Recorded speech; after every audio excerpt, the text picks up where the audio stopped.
క్రీస్తు అంటే ఎవరు అనేది మనం మొదట తెలుసుకోవాలి.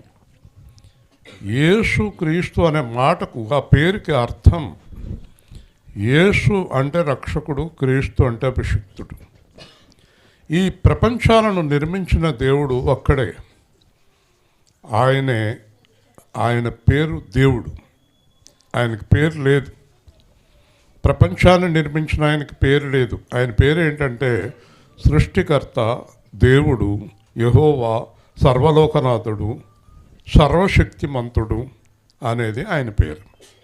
కాబట్టి ఈ దేవుడు ఏం చేశాడంటే ఈ లోకాన్ని రక్షించడం కోసం ఒక రక్షకుడిని పంపించాడు ఇక్కడికి, దేవుని కుమారుడు. ఆయన పేరేంటంటే యేసుక్రీస్తు. చాలామందికి యేసుక్రీస్తు అంటే ఏంటో తెలియదు. యేసు అనే పదానికి అర్థం రక్షకుడు. క్రీస్తు అంటే అభిషిక్తుడు, అంటే దేవుని చేత రక్షణ ఇవ్వటానికి, అభిషేకం పొంది ఈ లోకానికి వచ్చినవాడు. కాబట్టి ఈ యేసుక్రీస్తు దేవుని చేత పంపబడినవాడు కనుక ఎవరైతే దేవుడి చేత పుట్టించబడ్డారో, బాగా గుర్తుపెట్టుకోండి, ఎవరైతే దేవుడి చేత పుట్టించబడ్డారో అంటే ఈ ప్రపంచంలో ప్రతి మానవుడు దేవుడికే పుట్టాడు. అంటే ఎలాగా అంటే ప్రతి మానవుల్లోని ఆత్మ ఉంది. ఆత్మ మన తల్లిదండ్రుల దగ్గర నుంచి వచ్చింది కాదు. అది మన తల్లిదండ్రుల దగ్గర నుంచి వచ్చింది శరీరము.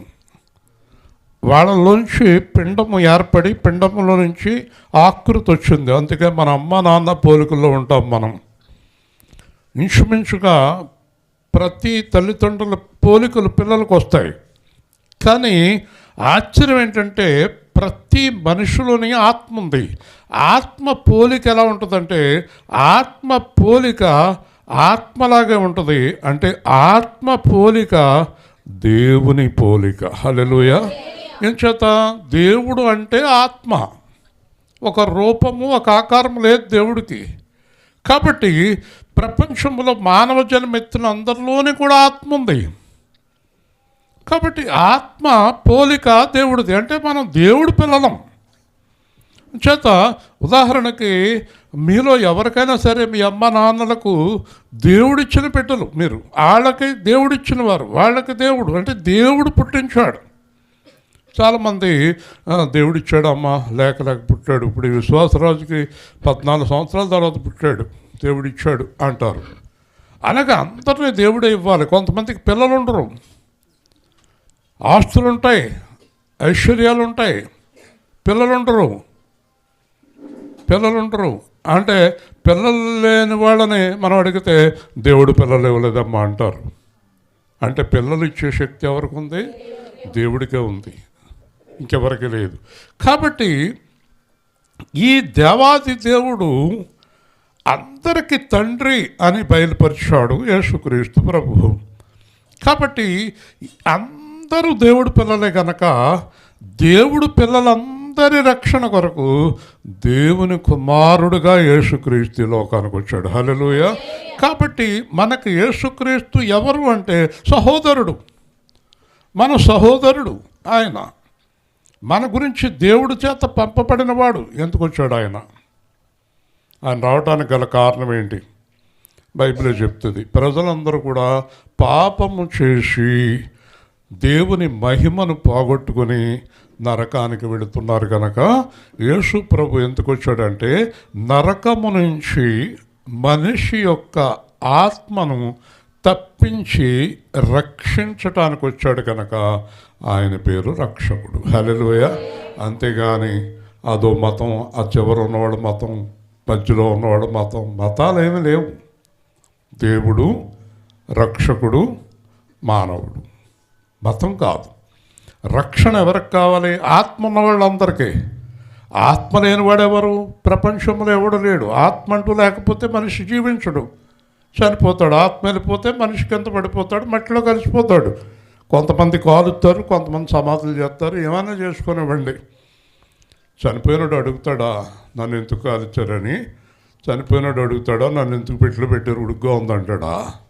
కాబట్టి చనిపోయిన తర్వాత ఇంకా అది ఆ దేహం ఏమైనా వ్యర్థమే. కాబట్టి ఈ ఆత్మ నరకానికి వెళ్లకుండా కాపాడటం కోసం యేసుప్రభు ఈ లోకానికి వచ్చాడు. కాబట్టి ఈయన మతము అనుకుని చాలామంది దూరం అయిపోయారు. అయ్యబాబాది ఏదో మతం, అయ్యబాబాది ఏదో మతం. ఈ వీధి అందరికీ నేను బాగా పరిచయం. ఎందుకంటే ఆ రోజుల్లో ఉన్నవాళ్ళు చాలామంది చనిపోయారు అనుకోండి.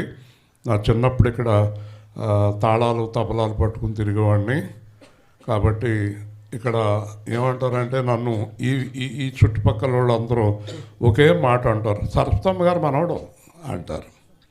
ఇంకా నేను ఎవరికి ఎలాగో తెలియను, సరస్వతమ్మ గారు మనవడు అంటారు అంతే. ఆ భజన చేసేవాళ్ళు అబ్బాయి అంటారు. కాబట్టి నేను ఆ విధంగా పరిచయం అందరికీ, ఆ విధంగా పరిచయం. మీరందరూ ఆశ్చర్యపోయే విషయం ఒకటి చెప్తాను.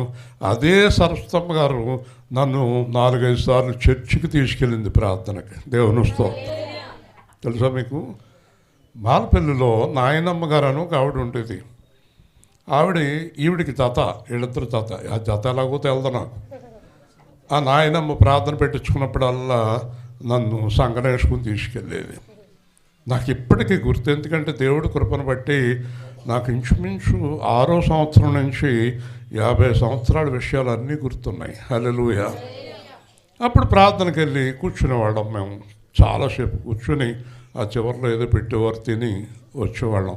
ఇక్కడేమో ఈవిడ భజన చేసేది, రామాయణం భారతం చదివేది, అక్కడేమో ప్రార్థనకి వెళ్ళేది కదా. అందుకే బైబిల్లో ఉంది, తిమోతితోటి పౌలు అంటాడు, ఇది మీ అమ్మలోని మీ అమ్మమ్మలోని కూడా ఉంది అన్నాడు. హల్లెలూయా. గట్టిగా చెప్పాలి. ఇది అంత తొందరగా రాదు, ఎక్కడి నుంచో వచ్చింది, ఇది ఎక్కడి నుంచో ఉంది. అందుకే తిమోతితోటి పౌలు అంటాడు, ఇది మీ అమ్మలోని మీ నాయనమ్మలోని కూడా ఉంది రక్షణ అన్నాడు. హల్లెలూయా. మనకేం తెలుసండి, మనం అనుకుంటాం వాళ్ళు నరకానికి పోయారేమో, వాళ్ళెక్కడ పోయారేమో, వీళ్ళెక్కడ పోయారేమో. నరకానికి ఎవరు వెళ్తారో, పరలోకానికి ఎవరు వెళ్తారో దేవుడికి తప్ప ఎవ్వరికి తెలియదు. హల్లెలూయా. కాబట్టి నువ్వు నరకానికి పోతావు, నువ్వు పరలోకానికి వెళ్తావు అంటే ఇక్కడ కూర్చున్న వాళ్ళు అందరూ పరలోకం వెళ్ళేవాళ్ళు, మిగతా వాళ్ళు అందరూ నరకానికి పోయేవాళ్ళునా? తప్పు కదూ, చాలా పొరపాటు అది. ఎప్పుడు అనకూడదు కదా. రత్నం గారు గబ్బుక్కుని వాళ్ళ ఆయన్ని నువ్వు నరకానికి వెళ్ళిపోతావు అనకూడదు. ఏమో ఈవిడ వెళ్ళిపోద్దేమో, ఆయన పరలోకం వెళ్ళిపోతాడేమో. దేవుని స్తోత్రం. కాబట్టి పరలోకం నరకం నిర్ణయించేది మనం కాదు, ఎవరు? హల్లెలూయా. పైకి చాలా మంచివారుగా కనిపించే మూర్ఖులు దుష్టులు కలరు, పైకి దుష్టులుగా కనిపించే చాలా మంచివారు కలరు. హల్లెలూయా. హృదయం దేవుడు చూస్తాడు కదా. హృదయం ఎవరు చూస్తారు? కాబట్టి ఈ రక్షకుడు ఎందుకు వచ్చాడు ఈ లోకానికి? నీ తండ్రి ఎవరో తెలియజేయటానికి, దేవుడు ఎవరో తెలియజేయటానికి, పాపం ఏంటో తెలియజేయటానికి, పరిశుద్ధత ఏంటో తెలియజేయటానికి, నరకం ఎంతలోగా తెలియజేయటానికి, పరలోకం ఎలా ఉందో తెలియజేయటానికి. ఇప్పుడు బెంగళూరు గురించి నాకు బాగా తెలుసు, నాకు హైదరాబాద్ పెద్దగా తెలియదు. కాబట్టి బెంగళూరు గురించి నేను చాలా వరకు చెప్పగలను, పలానా వీధిలో పలానా చోట పలానా ఆఫీస్ అని. కానీ నాకు హైదరాబాద్ తెలియదు. అలాగే ఎవరికైనా ఒక ఏరియా పరిచయం అయితే ఆ ఏరియా గురించి క్లియర్గా చెప్పగలరు. అలాగే బైబిల్ ప్రకారం దేవుడి దగ్గర నుంచి, పరలోకం నుంచి వచ్చినవాడు ఒక్కడే, వెళ్ళినవాడు ఒక్కడే, ఆయనే యేసుక్రీస్తు. హల్లెలూయా. కాబట్టి దేవుడు ఎవరో ఆయనకి తెలిసినట్టు ఎవరికి తెలియదు. దేవుడి దగ్గర నుంచి వచ్చాడు, దేవుడి దగ్గరికి వెళ్ళాడు కనుక దేవుడు ఎలా ఉంటాడో, దేవుడు లక్షణాలు ఏంటో, దేవుడు ఎలా మాట్లాడతాడో, దేవుడు ఏం చేస్తాడో ఆయనకి తెలుసు, ఇంకెవరికి తెలియదు. కాబట్టి ఆయనకి ఇష్టమైన వారికి తెలియజేశాడు. దేవుడు కృపను బట్టి ఆయనకి ఇష్టమైన వాళ్ళు నేను కూడా ఒకటి ఉండపోయాను. హల్లెలూయా. కాబట్టి ఆయనకి ఇష్టమైన వారికి మర్మం తెలియజేస్తాడు, మర్మం తెలియజేస్తాడు. ఆ మర్మం ఏంటంటే, మనిషి జీవించి ఉండగానే సత్యాన్ని తెలుసుకుని పాపాన్ని విడిచిపెట్టి రక్షణ పొందాలి. ఏంటి అసలు ఈ రక్షణకు అర్థం ఏంటి? రక్షణ పొందటం అంటే అర్థం ఏంటి? రక్షణ శరీరానికి కాదు, ఆత్మకే. ఎందుకంటే శరీరము మట్టిలో కలిసిపోతుంది, ఆత్మ దేవుడి దగ్గరికి వెళ్తుంది. ఆత్మ దేవుడి దగ్గరికి వెళ్ళిన తర్వాత దేవుడి దగ్గర మన రికార్డు ఉంటుంది. మనం పుట్టిన కాడి నుంచి చనిపోయే వరకు చేసిన కూర్చోవాలి. ప్రతి పని కూడా రికార్డెడ్గా ఉంటుంది. ఆ రికార్డు తీస్తాడు దేవుడు. పుస్తకము, బైబిల్లో రాయబడి ఉంది పుస్తకము. ఆ పుస్తకాన్ని తీసినప్పుడు నువ్వు చేసిన కార్యాలన్నిటిని బట్టి నీకు శిక్ష వేస్తాడు. ఆ శిక్షే దేవుడు మనిషికి వేసే శిక్ష. అది శరీరానికి కాదు, ఆత్మకి వేస్తాడు. హల్లెలూయా. రెండు లోకాల, ఆత్మను నరకానికి పంపుతాడు, ఆత్మను దేవుని లోకానికి పంపుతాడు పుస్తకం ప్రకారం. మరి ఏం చేయాలి? పాపము నుంచి విడుదల పొందాలి.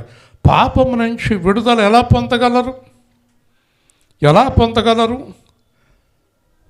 ఏ మానవుడు తను స్వయంగా పాపము నుంచి విడుదల పొందగలడు? ఏ మానవుడు పాపము లేనివాడుగా ఉండగలడు?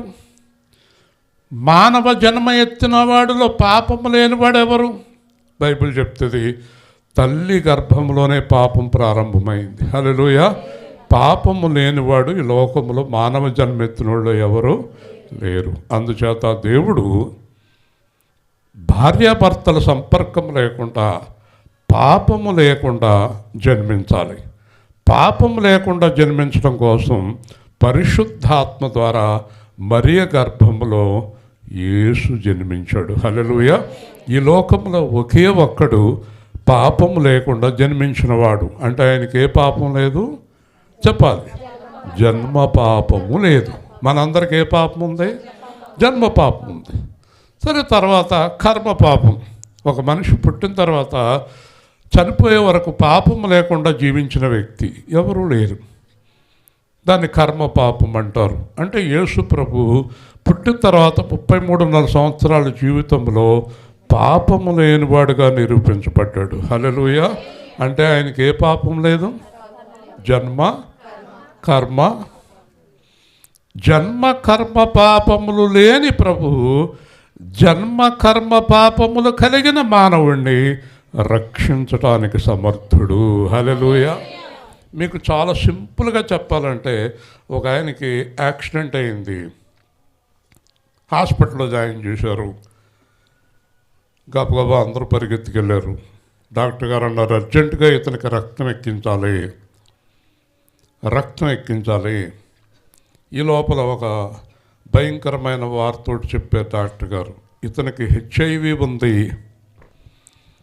యాక్సిడెంట్ అయ్యే వరకు అతనికే తెలదంటే, యాక్సిడెంట్ అయ్యాక టెస్ట్ చేస్తే అతనికి హెచ్ఐవి ఉంది, అంటే ఎయిడ్స్ వ్యాధితో ఉన్నాడు. వింటున్నారా? ఇతనికి రక్తం కావాలి. ఏ రక్తం కావాలి? బి పాజిటివ్ కావాలి. అప్పుడు ఒక ఆయన అడిగాడు, ఇక్కడ ఉన్నవాళ్ళు ఒకడికి బి పాజిటివ్ రక్తం ఉందండి, కాకపోతే అతనికి కూడా ఎయిడ్స్ ఉందన్నాడు. డాక్టర్ గారు, పిచ్చి మాటలు మాట్లాడుతున్నావు ఏంటయ్యా నువ్వు? ఎయిడ్స్ ఉన్నవాడు రక్తం అతనికి ఎలా ఎక్కిస్తావు? మరి ఇతను అడిగాడు, ఎయిడ్స్ ఉన్నవాడు రక్తం పనిచేయదండి, ఏంటయ్యా మాట్లాడుతున్నావు నువ్వు?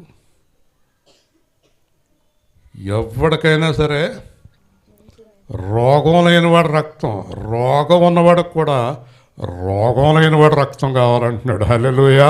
ఇప్పుడు అర్థమైంది మీకు? పాపంలో ఉన్నవాడు రక్తం. కాబట్టి లోకంలో ఎవరిని విడిపించలేడు. ఇప్పుడు ఇతను ఇంత అనారోగ్యంతో ఉన్నవాడికి కూడా ఏ రక్తం కావాలి? ఆరోగ్యమైన రక్తం కావాలి. హల్లెలూయా. చూసారా? మరి రక్తం ఇచ్చేవాళ్ళు టెస్ట్ చేసి ఏ రోగం లేదంటేనే రక్తం తీసుకుంటారు. కాబట్టి ఈ మానవ జాతిలో ప్రతి ఒక్కరి రక్తము పాపముతో నిండిన రక్తము. హల్లెలూయా. పాపము లేని రక్తము ఎవరికి లేదు. కాబట్టి దేవుడు అన్నాడు, కుమారుడా, పరిశుద్ధుడవైన నీవు ఆ శిలువలోనికి వెళ్ళి రక్తం చిందించు, ఆ రక్తం ద్వారా మానవ జాతికి విడుదల. హల్లెలూయా. హల్లెలూయా. ఇప్పుడు చెప్పండి, పాపం లేని వారు లేరు కనుక యేసు రక్తం పాపము లేని వారికి అవసరం లేదు. కానీ పాపం లేని వారు ఎవరున్నారు? పద్మశ్రీ ఉన్నారా? ఎవ్వరూ లేరు. కాబట్టి పాపము ఉన్నవారందరికీ పరిశుద్ధ రక్తం కావాలి. ఏ రక్తం అది? యేసు రక్తం. హల్లెలూయా, హల్లెలూయా. అంతేగాని మతాలతో మనకు పని ఏముంది? ఒకవేళ రక్తం పట్టుకెళ్ళారు, ఎక్కించారు, బతికాడు, తర్వాత ఇంకా అమ్మోళ్ళ అబ్బాయిని నాకు ఎవరు రక్తం ఎక్కించారు? కాపులదా, చాకలోడుదా, మంగళోడుదా, కుమ్మరోడుదా అని అడిగాడు అనుకోండి, లాగి పెట్టి కొడతాడు డాక్టర్. అది కొట్టారు ఏంటంటే, ఒరే నీకు రోగం ఉందిరా పైగాని ఎవరు రక్తం అని అడుగుతావేంట్రా? నీకు రక్తం కావాలి కానీ ఎవడ రక్తం అయితే నీకెందుకురా? హల్లెలూయా. కాబట్టి బైబిల్ చెప్తుంది పరిశుద్ధ రక్తం కలిగిన యేసు రక్తం నీకు కావాలి. యేసు మాకు సంబంధించినడు కాదు, మా మతం కాదు, మాకు తెలియదు, మాకు యేసు దేవుడు కాదు, ఆయన రక్తం మాకు అక్కర్లేదు అని హాస్పిటల్లో బెడ్ మీద ఉండి నువ్వు చెప్తావా? అలా చెప్పేవాళ్ళే యేసు మాకు అక్కర్లేదు అనేవాళ్ళు. హల్లెలూయా, హల్లెలూయా, హల్లెలూయా. యేసు రక్తం అందరికీ కావాలి, యేసు అందరికీ కావాలి. హల్లెలూయా. కాబట్టి మనం సత్యాన్ని తెలుసుకోవాలి కానీ ఆ యేసు ఎవరు, ఆ రక్తం నాకెందుకు? ఆ సరస్వమ్మ గారు మనవాడు చెప్పితే మేము వినేయాలా ఏంటి? ఆయన ఎవడో చెప్పేది తినేయాలా మేము? మాకెందుకు అనొచ్చా? అనకూడదు. ఒక మాట చెప్పనా, వినదగునెవ్వరు చెప్పినా వినినంతన వేగపడక వివరింపదగును. కాబట్టి మీరు వివరంగా వినండి. ఈ చెప్పిన దాంట్లో సత్యం లేదనుకోండి, ఇక్కడే వదిలేయండి. సత్యం ఉంటే చచ్చిపోయేదాకా వదలకండి. హల్లెలూయా, హల్లెలూయా, హల్లెలూయా. సత్యవంతుడా మాట నెరవేర్చేవాడా, సత్యవంతుడా మాట నెరవేర్చేవాడా, ఆమేననువాడా,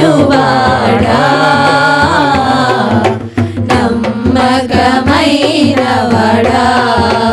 అపరాధములను క్షమించువాడా, నీ చిత్తానుసారము తుడిచివేయువాడా, నీ అపరాధములను క్షమించువాడా, నీ చిత్తానుసారము తుడిచివేయువాడా, నీ వాగ్దానములన్నీ క్రీస్తులోనంటే అవునామే, ఆమేననువాడా, నమ్మకమైనవాడా, తల్లి మరచిన మరువనివాడా, శంకన పెట్టి మోస్తానన్నవాడా, తల్లి వాగ్దానములన్నీ క్రీస్తులోనంటే అవునామే, ఆమేననువాడా, నమ్మకమైనవాడా, భయపడవద్దని చెప్పినవాడా, నా కుడి చేతిని పట్టుకున్నవాడా, నీ వాగ్దానములన్నీ క్రీస్తు వాగ్దానములన్నీ క్రీస్తులోనంటే అవునామే, ఆమేననువాడా, నమ్మకమైనవాడా. సువార్త ప్రారంభించేప్పుడు అరగంట అయిపోయింది, 10 నిమిషాలే. చూసారా, మీకు 10 నిమిషాల్లో ఉంటుంది. ఓకే, మంచిది. ఇప్పుడు 2 పాటలు చెప్పి ముగించేస్తున్నాను. యేసు ప్రభు ఎవరికి పుడతాడు? పద్మశ్రీకి పుడతాడా? రత్నం గారికి పుడతాడా? మరి అమ్మగారు పుడతాడా? ఎస్తేరానికి పుడతాడా? మహిమకు పుడతాడా? ఈరోజు తెలుసుకుందాం ఎవరికి పుడతాడు. యేసు ప్రభు ఎవరికి పుడతాడు? యేసు ప్రభు పుట్టాలంటే మొట్టమొదటి కావలసిన లక్షణం విశ్వాసం. హల్లెలూయా. ఏం కావాలండి? విశ్వాసం. ఓకే, ఇప్పుడు పద్మశ్రీలో కానీ రత్నం గారిలో కానీ విశ్వాసం ఉంటే పుడతాడు. ఇది విశ్వాసం. రెండోది ఏమంటాడంటే అబ్రహాము విశ్వాసం. రెండు, యేసు ప్రభు ఎవరికి పుడతాడంటే యథార్థ హృదయం గలవారికి. హల్లెలూయా. Clean heart. ఈ లోపలికి దేవుడు చూసేటప్పటికి కల్పషం, కుట్రలు, కక్షలు, డబ్బులు, కామం, నీచమైన ఆలోచనలు, ఈడు పడిపోవాలి, ఆడి కూలిపోవాలి, ఈవిడ వెళ్ళిపోవాలి, మేడ తగ్గిపోవాలి, ఆ ఇల్లు కూలిపోవాలి, ఆడి పొలం పోవాలి, ఈ డబ్బులు పోవాలి, వాళ్ళు నాశనం అవ్వాలన్న వాళ్ళకి ఎట్టి పరిస్థితుల్లోనే యేసు పుట్టడం. హల్లెలూయా. యేసు ఎవరికి పుడతాడు? అందరూ బాగుండాలనే వాడికి పుడతాడు. హల్లెలూయా. యేసు ఎవరికి పుడతాడు? చెప్పండి రత్నం గారు. అందరూ బాగుంటారు. నేను నీకేంటి నష్టం? నీకేంటి నష్టం అంటున్నా? అందరూ ఉద్యోగాలు చేయాలి, అందరూ పిల్లల పాపాలతో సంతోషంగా ఉండాలి, అందరూ ఆరోగ్యంగా ఉండాలి, అందరూ ప్రేమతో ఉండాలి అని చెప్పమన్నాడు యేసు. హల్లెలూయా. ఇంకో మాట చెప్పాడు, అందరూ రక్షణ పొందాలన్నాడు. హల్లెలూయా.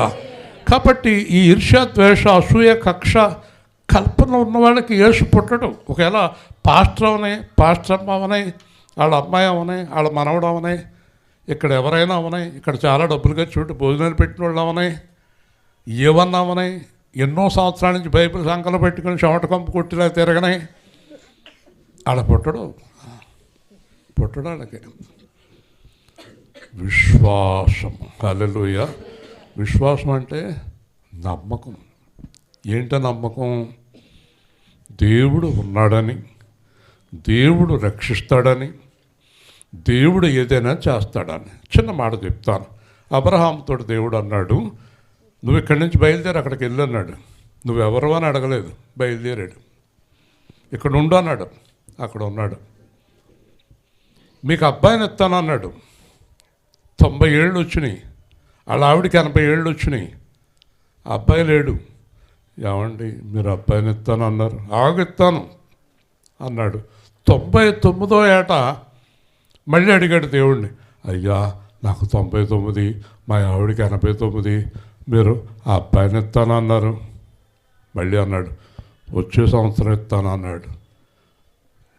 అసలు ప్రపంచంలో అంత విశ్వాసం ఎవరికి ఉండదు. ఎందుకంటే మన ఊళ్ళకి ఇవాళ కొత్తగా యేసుప్రభు దగ్గరికి వచ్చారనుకోండి ఆదివారం, మళ్ళీ ఆదివారం లోపల వీళ్ళకి అన్నీ వచ్చేయాలి. అది ఎలా వచ్చేస్తాయో నాకు తెలియదు. లేకపోతే కనీసం మనకు టైం ఇస్తారు, ఇస్రాయేల్ పాస్టర్ గారు మీకు ఒక 7 వారాలు టైం ఇస్తున్నాం, అన్నీ చేసేయండి మాకు. ఇది నేనేం చేశాను? కావాలంటే నీకు సమాధి కార్యక్రమం చేసి పెడతాం, అంతకన్నా నేను చేయగలిగింది ఏమీ లేదు. ఏంటండి ఈ మాటలు, ఏంటండి ఈ కథలు? నేనంటే ఎవరికో ఏదో ఇచ్చాను, అది వచ్చేయాలి. ఎవరికిచ్చో కదా. అనుకున్నవన్నీ అయిపోతే దేవుడు, లేకపోతే దేవుడు కాదు. మరి అబ్రహాము 25 సంవత్సరాలు రాత్రి పగలు ఒకే విశ్వాసంతో ఉంటే 100వ ఏట బ్రహ్మాండమైన కుమారుణ్ణి ఇచ్చాడు. హల్లెలూయా. ఇచ్చాడు, బాగానే ఉంది. ఆడుకుంటున్నాడు, పిల్లోడితో ఆడుకుంటున్నాడు. పిల్లోడికి 7-8 ఏళ్ళు వచ్చినాయి. నాన్న నేను ఇంకో మంచం మీద పడుకుంటాను, వద్దురా నా గుండెల మీద పడుకో. ఆడికి 7-8 ఏళ్ళు వచ్చినా ఇక్కడే పడుకోబెట్టుకుంటున్నాడు. నాన్న నేను పెద్దోడిని అయ్యాను, పడుకోవద్దురా నా గుండెల మీద పడుకో. ప్రేమ. 100వ ఏట పుట్టాడు కదా. ఇలా పడుకోబెట్టుకుంటే అబ్రహామా అన్నాడు, ప్రభువా మీ అబ్బాయిని కొంచెం పక్కన పడుకోబెట్టి ఒకసారి నా మాట అన్నాడు. ఏంటన్నాడు? మీ అబ్బాయిని రేపు పొద్దున్నే తీసుకొచ్చి నాకు బలి అన్నాడు. ఈ మహిమ 2 నిమిషాలు వదులుతుందా పిల్లని పోంతు. ఎందుకు బాగుంటుందో తెలదు నాకు. బలి నీ కొడుకుని.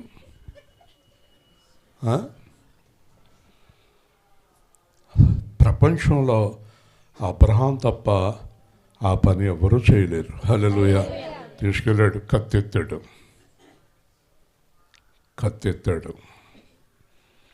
దేవుడు అన్నాడు, అబ్రహామా ఎంత విశ్వాసం నీది. ఆడ అబ్బాయి అడిగాడు, నాయన గొర్రెపిల్ల ఎవరు? నాయన గొర్రెపిల్లని దేవుడు చూసుకుంటాడు అన్నాడు. హల్లెలూయా. దేవుడు అన్నాడు, ఇది మొదలుకొని నీ ఆశీర్వాదం రెట్టింపు అయిపోద్ది అన్నాడు. హల్లెలూయా. తర్వాత పెద్దోడు అయ్యాడు ఆడ అబ్బాయి, పెళ్లి చేయాలి. సౌకర్యం ఆయన దగ్గర ఉండేవాడిని కేకేశాడు, నువ్వు మా అబ్బాయికి ఒక అమ్మాయిని తీసుకురా అంటే దొరికేస్తుందా? దొరుకుతుంది. నీకు ముందు దేవుడు ఆయన దూతను పంపుతాడు, దారిలో నీకు అమ్మాయి దొరుకుతుంది, తీసుకొచ్చి పెళ్లి చేయన్నాడు. ఈయన బయలుదేరాడు, దారిలో పిల్ల దొరికింది, తీసుకొచ్చి పెళ్లి చేసేసాడు. బాబు ఎన్ని సంవత్సరాల నుంచి పెళ్ళి అంటారో బాబు వీళ్ళు.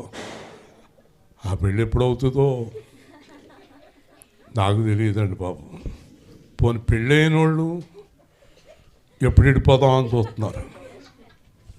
వీళ్ళ విశ్వాసాలు చూడండి కదా. దేవుడు ఏర్పాటు చేశాడు, పెళ్ళి అయిపోయింది. వింటున్నారా? అబ్రహాము బ్రతికిన సంవత్సరములు 175 సంవత్సరాలు. హల్లెలూయా. దేవుని స్తోత్రం.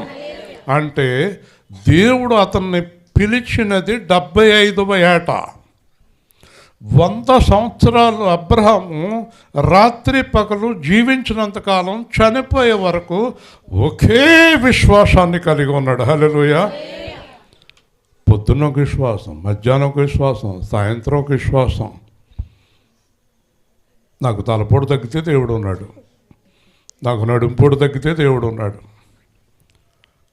మా ఆయన నెల డబ్బులు కరెక్ట్గా పంపితే దేవుడు ఉన్నాడు. ఇంకోటి, మా ఆయన పని చేస్తే దేవుడు ఉన్నట్టు, మా ఆయన పడుకుంటే దేవుడు లేనట్టు.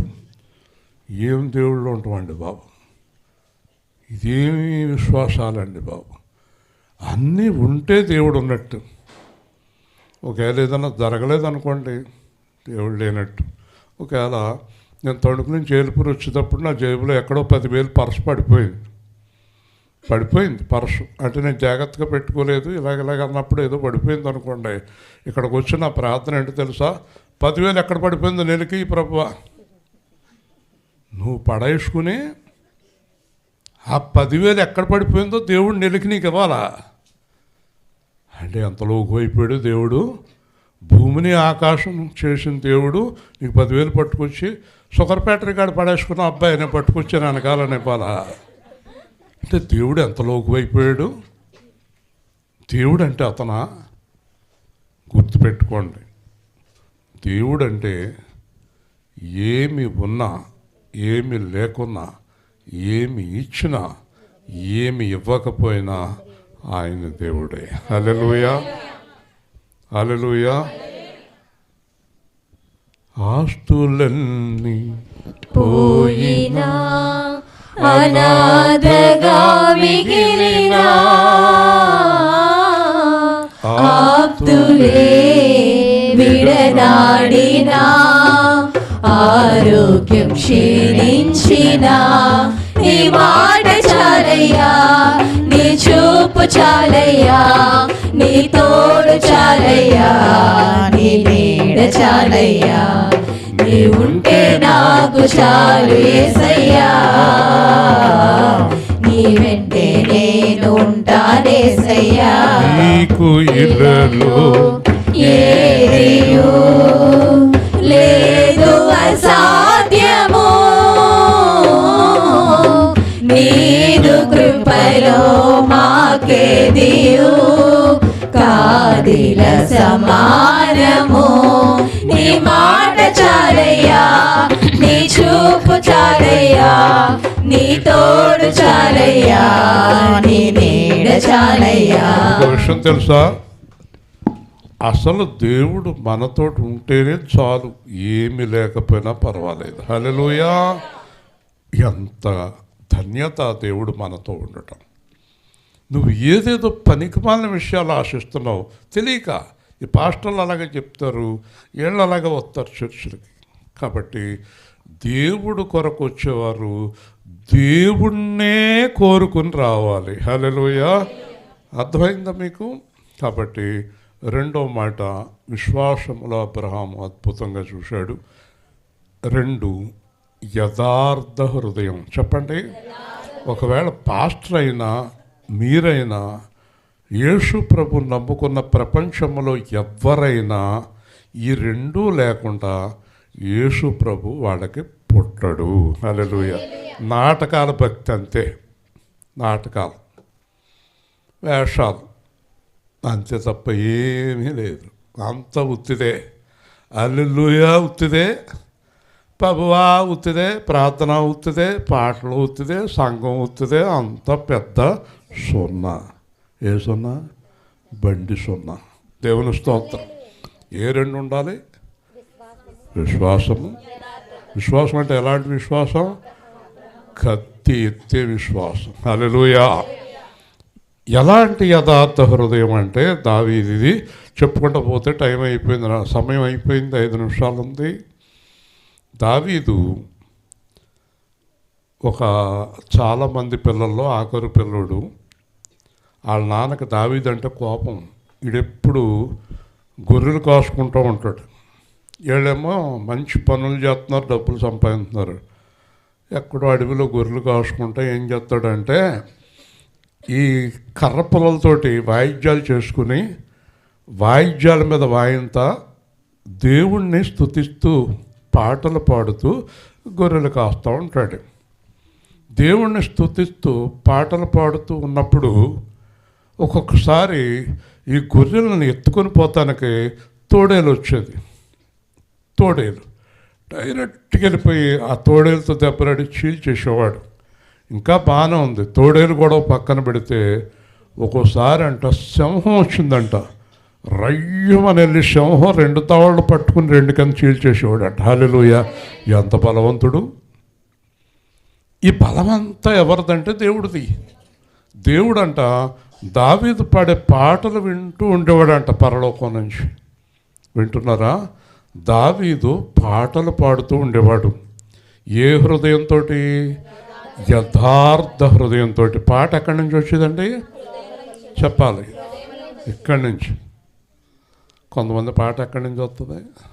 ఇక్కడి నుంచే, హృదయంలో నుంచి వచ్చింది. మీరందరూ చాలామంది పాత తరం వాళ్ళు ఘంటసాల అంటారు. తర్వాత చాలామంది పాటలు పాడేవాళ్ళు వచ్చారు. ఘంటసాల గారి పాట ప్రపంచం అందరికీ ఎందుకు ఇష్టమో తెలుసా?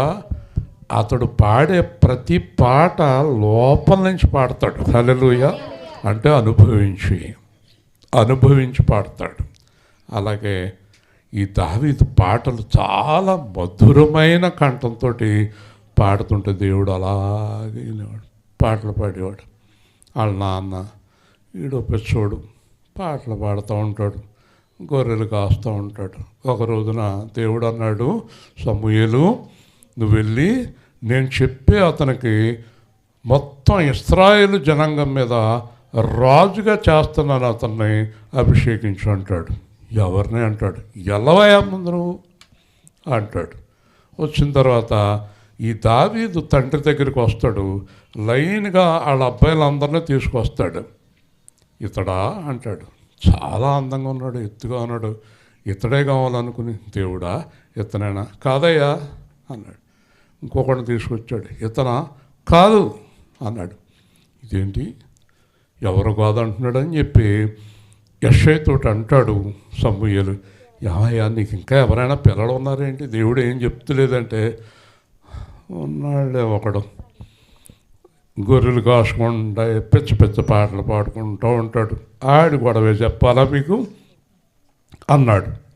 పైనుంచి దేవుడు అన్నాడు, అతడికి పనికిరాడు అంటున్నాడే, అతనే కాబోయే రాజు అన్నాడు. హల్లెలూయా. గట్టిగా చెప్పాలి. హల్లెలూయా. చూసారా? ఏమండి అని అడిగాడు సమూయేలు. అదేంటంటే ఇంత అందమైన వాళ్ళని, ఇంత ఎత్తైన వాళ్ళని కాదని ఆయన ఎన్నుకున్నారు. ఏంటంటే మీకు కనబడేది పై ఆకారం, నాకు కనబడేది హృదయం. హల్లెలూయా. వీళ్ళందరి హృదయం కాదు, ఆ దావీదు హృదయం ఉందే యథార్థమైన హృదయం గలవాడు. హల్లెలూయా. ఇప్పుడు దేవుడికి ఏదో అవసరం చెప్పండి? ఏ హృదయంతో పాడాలి? ఏ హృదయంతో సువార్త చేయాలి? ఏ హృదయంతో విశ్వసించాలి? యష్, హృదయ శుద్ధి గలవారు ధన్యులు, డైరెక్ట్గా దేవుణ్ణి చూస్తారు. కాబట్టి ఆ దావీదుని పిలిచేటప్పటికి సమూయేలు అనుకున్నాడు, అయ్య బాబోయ్ భలే ఉన్నాడు కుర్రాడు, చాలా యాక్టివ్గా ఉన్నాడు అని దావీదుని అభిషేకిస్తాడు. ఇంకొక సంఘటన చెప్పి ముగించేస్తాను. దావీదు మహారాజు అయిపోయాడు. సింహాసనాలు, రాజ్యాలు, గొర్రెల కాపరి. దావీదు మహారాజు అయిపోయాడు. అయిపోయిన తర్వాత ప్రతిరోజు సాయంత్రం పాటు ఎవరికి తెలియకుండా ఒక చోటుకి వెళ్ళేవాడు. ఎక్కడికి వెళ్తున్నాడు ఈయన అని చెప్పి ఒక రోజున ఆ భటులు వెనకాల వెళ్ళారు తెలియకుండా. వెళ్ళి చిన్న గది దగ్గరికి వెళ్ళాడు. అక్కడ చిన్న బలిపీఠం ఉంది. అక్కడ ఈ రాజవస్త్రాలు, ఈ కిరీటాలు అన్నీ తీసి పక్కన పడేసి ఆ గొర్రెలు కాసేటప్పుడు కట్టుకున్న చిన్న పంచె కట్టుకున్నాడు.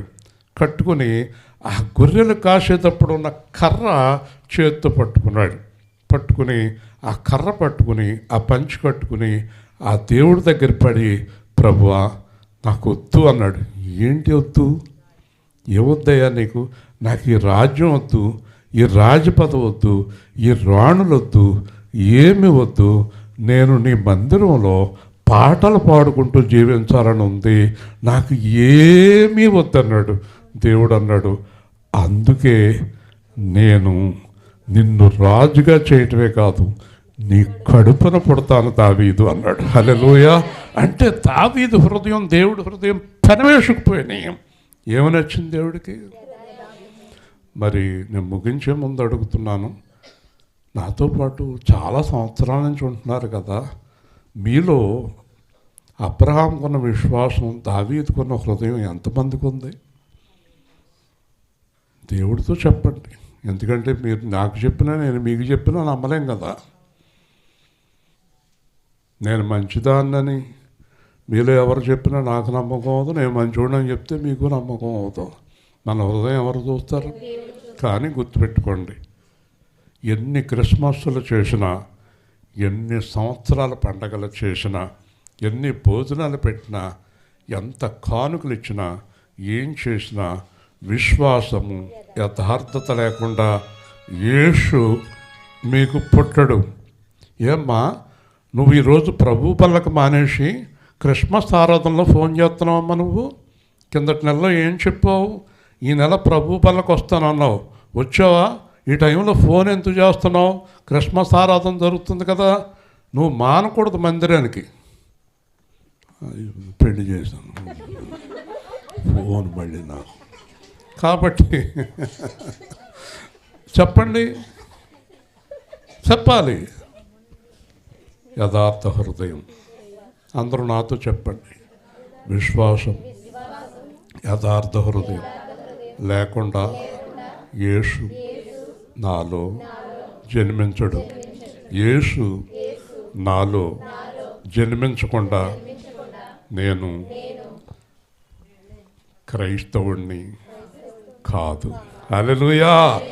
నాలో యేసు, నీలో యేసు లేకుండా ఎన్ని పనులు చేసినా సున్నాయే.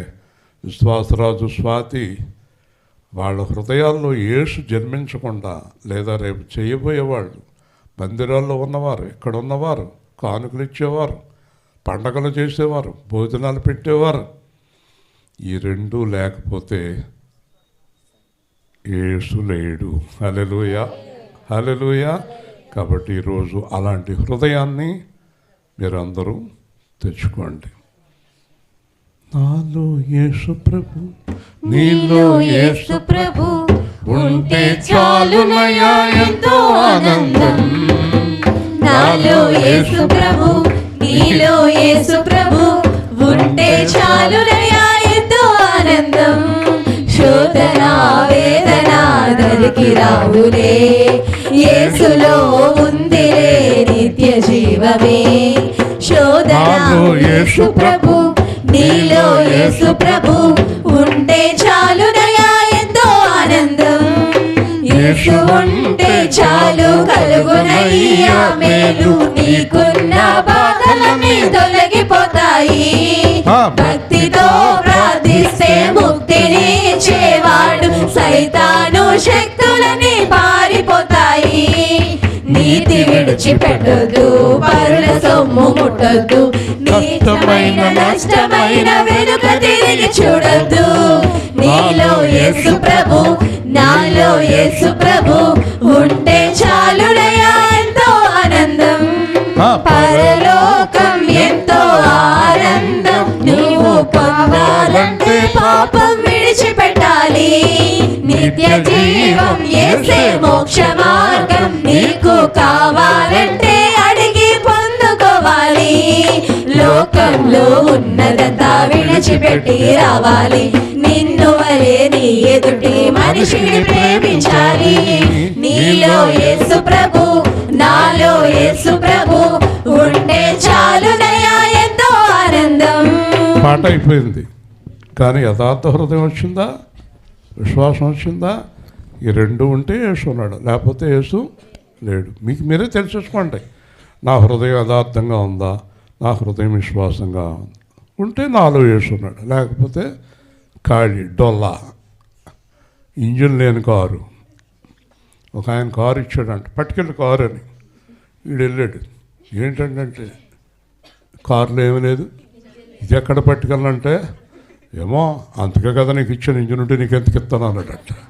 అలా ఉంది మన జీవితాలు కదా. సమయం అయింది, మళ్ళీ భారీ వర్షం వచ్చే అవకాశం ఉంది. దేవుడు, నేను ప్రార్థన చేశాను, ఈ స్వాతి భయం, విశ్వాసరాజు భయం, ఏమండి ఎలాగండి మందిరంలో పెడదామా, అక్కడ పెడదామా, ఇక్కడ పెడదామా అని అడిగాడు. నేను దేవుడిని అడిగాను, ప్రార్థన చేశాను, ప్రభువా ప్రార్థన పూర్తయి వరకు ఎలాంటి ఇబ్బంది రానివ్వకండి అని ఎంతో ప్రార్థించాం.